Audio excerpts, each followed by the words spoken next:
An update tonight on a developing story in a Cape Coral neighborhood. It started when a social media post falsely claimed a popular rapper's suspected killer lived inside the gated community of Sandoval. Yeah, even though the post is false, fans are threatening the gated community. 4 in Your Corner's Michael Cadigan telling us what neighbors are saying tonight. A Cape Coral PD patrol car parked out with the engine running on this street in Sandoval, guarding this neighborhood from anyone with dangerous intentions. There was a high-profile homicide over on the east coast of Florida where a rapper was shot and killed.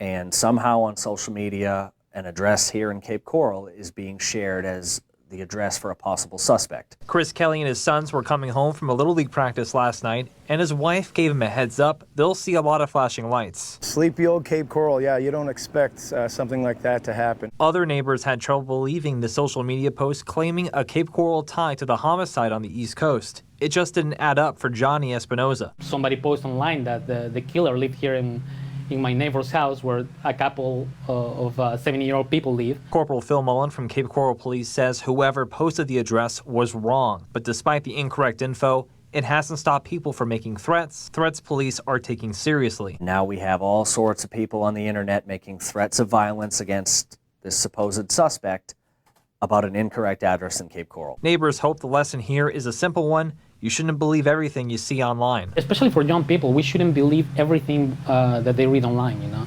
because you can post anything you want online, and sometimes, a lot of times, it's not true. Michael Cadigan, Fox 4, in your corner.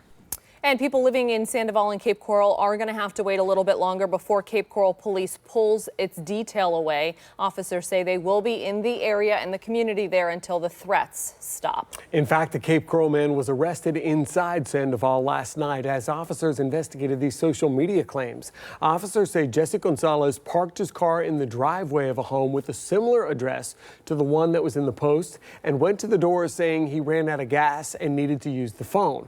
The woman inside the home says he also told her he was looking for someone who killed his friend. She says Gonzalez then walked to his car, got something out, and then walked away, leaving the car in her driveway. Cape Coral police say neighbors had their guard up and called police, knowing the gate doesn't stop all threats. It's not a 30-foot prison wall with a moat. You can just walk in there and who's going to stop you? In this case, a neighbor did see this guy and questioned what he was doing there, which is great. They saw something suspicious and they called. He may have been in there looking for this suspect that does not exist here. No connections to Cape Coral or Lee County at all. So he was arrested for loitering and prowling. Officers say they did observe him using a cell phone several times on the street. And as you heard, Gonzalez was arrested on a charge of loitering.